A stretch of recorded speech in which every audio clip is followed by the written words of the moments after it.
అధ్యక్ష 2014-19లో ముఖ్యమంత్రి గారి యొక్క ఆదేశం ప్రకారం ఆ రోజు ప్రతి పేదవాడికి మంచి ఇల్లు ఇవ్వాలనే ఉద్దేశంతో 7,01,480 ఇళ్ళు యాక్చువల్గా శాంక్షన్ చేశాం. అందులో 4,54,704 ఇళ్ళు టెండర్ బిల్స్ గ్రౌండ్ చేశాం అధ్యక్ష.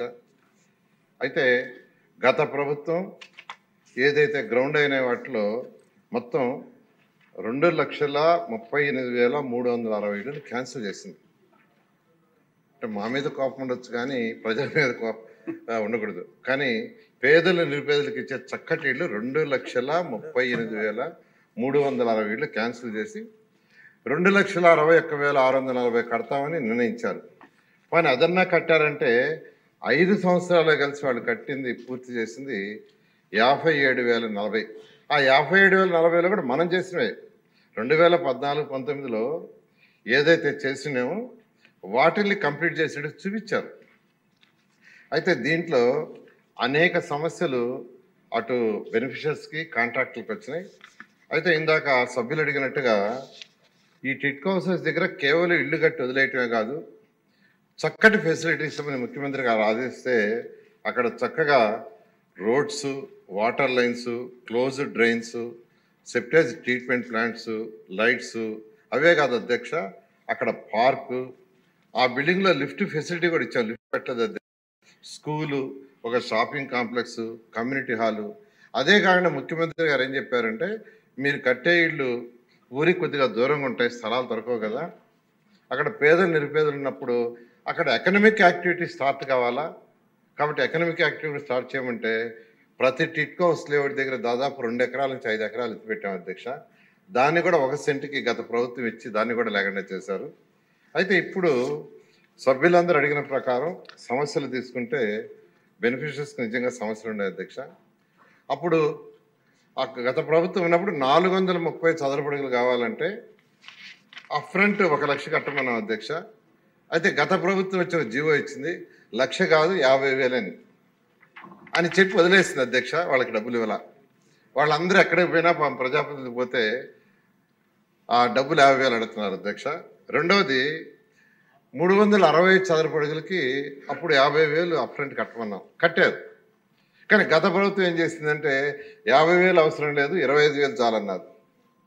మొత్తం మీద ఏదైతే వాళ్ళు జీవో ఇచ్చి తగ్గించారో దానికి 350 కోట్లు రీపేమెంట్ చేయాలా. జీవో ఇచ్చి వదిలేస్తారు కానీ వాళ్ళకి రీపేమెంట్ చేయలేదు అధ్యక్ష. దాన్నే ఈరోజు సభ్యులు మన ఎక్కడికి పోయినా టిట్కో హౌస్ దగ్గర పోయినా పట్టుకుంటాను, నేను పోయినా పట్టుకుంటాను అధ్యక్ష. నేను పోయినా యాక్చువల్గా మా డబ్బులు ఎప్పుడు రిటర్న్ ఇస్తారు, ఇంతకాలం అయిందని. గత ప్రభుత్వం చేసిన అవకతవకలు, ఫైనాన్షియల్ ప్లానింగ్ లేకుండా జీవోలు ఇచ్చేసి గాలికి వదిలేసి ప్రజలను ఇబ్బంది పెట్టింది అధ్యక్ష.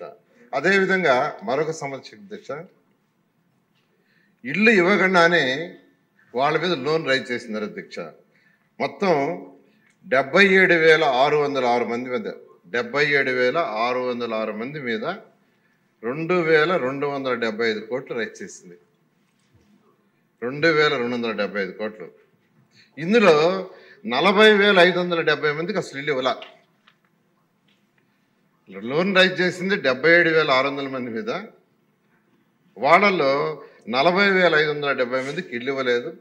వాళ్ళకి ఈఎంఐలు వస్తున్నాయి, వాళ్ళు ఎన్పి అవుతుంది వాళ్ళ అకౌంట్స్. ఇప్పుడు యాక్చువల్గా మనం కంప్లీట్ చేయాలి బ్యాంకులోనికి పోతే బ్యాంక్ వాళ్ళు మీరు కూడా అగ్రిమెంట్లో ఉండారు కాబట్టి ఆ డబ్బులు కట్టమని కూర్చున్నారు. అయితే ఎవరికైతే ఇల్లు ఇవ్వకుండా బ్యాంక్ లోన్ రైజ్ చేశారో అది కట్టడానికి ముఖ్యమంత్రి గారు అడిగాం.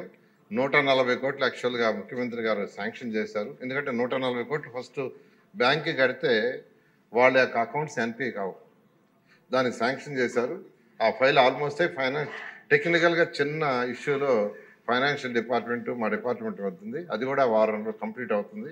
అది ఇవ్వగానే ఆ యొక్క 140 కోట్లు కట్టడం జరుగుతుంది అధ్యక్ష.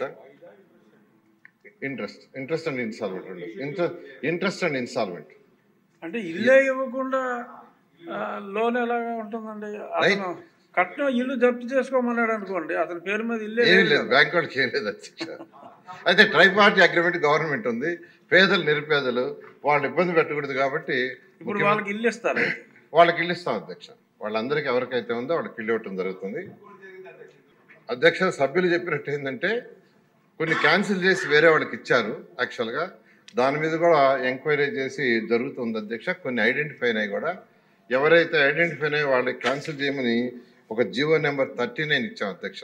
జియో నెంబర్ 39లో ఇన్ఎలిజిబిలిటీ వాళ్ళకి ఎవరికైనా ఇచ్చుంటే క్యాన్సిల్ చేసి ఎలిజిబిలిటీ వాళ్ళకి ఏమైనా యాక్చువల్గా ఇచ్చాము. అక్కడ ఇన్ఛార్జ్ మంత్రికి యాక్చువల్గా మేజర్గా చేసేటట్టుగా ఇవ్వటం జరిగింది అధ్యక్ష. ఈ విధంగా ఈరోజు వీళ్ళే కాదు అధ్యక్ష, ఇంకా తీసుకుంటే రంగులు, చక్కటి రంగులు వేస్తే రంగులన్నీ మార్చేశారు. పని మార్చారంటే దానికి ఎస్టిమేషన్ వేసి టెండర్ వేసి పిలిచారంటే ఏమీ లేదు. నోటి మాట చెప్పారు, కాంట్రాక్టులు చేశారు. 300 కోట్లు అంటే అధ్యక్ష. ఆ కాంట్రాక్ట్ తిరుగుతున్నారని ఎవరే చెప్పారు. అది ఇవ్వటానికి కుదరదు, చట్టంలో లేదు అని క్లియర్గా చెప్పాను.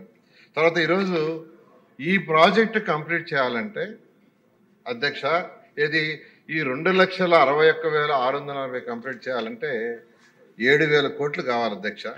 అంతా ఇంత కాదు. అయితే ముఖ్యమంత్రి గారు అట్కో ద్వారా లోన్ తీసుకోమన్నారు. 4,460 కోట్లు అట్కో వాళ్ళు శాంక్షన్ చేశారు అధ్యక్ష. అయితే స్టేట్ గవర్నమెంట్ ఎఫ్ఆర్బిఎం లిమిట్లో ఇమీడియట్గా ఇవ్వలేకుండా ఉంది. అయితే ఫైనాన్స్ డిపార్ట్మెంట్ అడిగాం 500 కోట్లన్నా మీరు ఇవ్వండి అని. వాళ్ళు దాన్ని కూడా వర్కౌట్ చేస్తున్నాం, త్వరలో చేస్తూ ఉన్నారు. అది అవ్వగానే అన్నీ స్టార్ట్ చేస్తాం. అయితే ముఖ్యమంత్రి గారు ఈ సంవత్సరం జూన్ 12 లోపల 430, 360 కంప్లీట్ చేయమన్నారు. ఎందుకంటే ఈ సమస్యలన్నీ వాళ్ళకి ఎక్కువ వచ్చినాయి కాబట్టి అవి కంప్లీట్ చేయమన్నారు, ఇన్ఫ్రాస్ట్రక్చర్ చేయమన్నారు.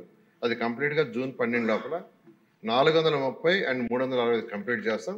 మిగతావి కూడా టేకప్ చేసేటట్టు జరుగుతుంది అధ్యక్ష. అలాగే నివాసం ఉంటున్న వారికి ఇన్ఫ్రాస్ట్రక్చర్, నీళ్లు, ఆ సమస్య కూడా అధ్యక్ష దానికి కూడా ఫైనాన్షియల్ ప్లాన్ చేసి విశాఖపట్నం అర్బన్ అథారిటీ ఏరియాలో ఉండే ఎక్కడైతే టిట్కోస్ ఉన్నాయో అవన్నీ విశాఖపట్నం అర్బన్ అథారిటీ వాళ్ళు చేసేటట్టుగా ఆల్రెడీ ఇన్స్ట్రక్షన్ ఇచ్చాం. వాళ్ళు స్టార్ట్ చేస్తున్నారు. సిఆర్డీ రీజన్లో ఉన్న 12 మున్సిపాలిటీలో ఉన్న టిట్కోస్ అన్నింటినీ సిఆర్డీ వాళ్ళని యాక్చువల్గా వాళ్ళ ఫండ్స్తో చేయమని యాక్చువల్ ఇన్స్ట్రక్షన్ ఇచ్చాం అధ్యక్ష. మిగతా మున్సిపాలిటీస్లో కూడా ఎక్కడైతే పెద్ద మున్సిపాలిటీస్ ఉంటే వాటిలో ఫండ్స్ ఉంటే దాని ద్వారా లేదంటే అర్బన్ అథారిటీస్ ద్వారా చేసేటట్టుగా ఆల్రెడీ ఇన్స్ట్రక్షన్ ఇచ్చాం. జరుగుతుంది అధ్యక్ష. దాన్ని కూడా కంప్లీట్ చేస్తాం అధ్యక్ష.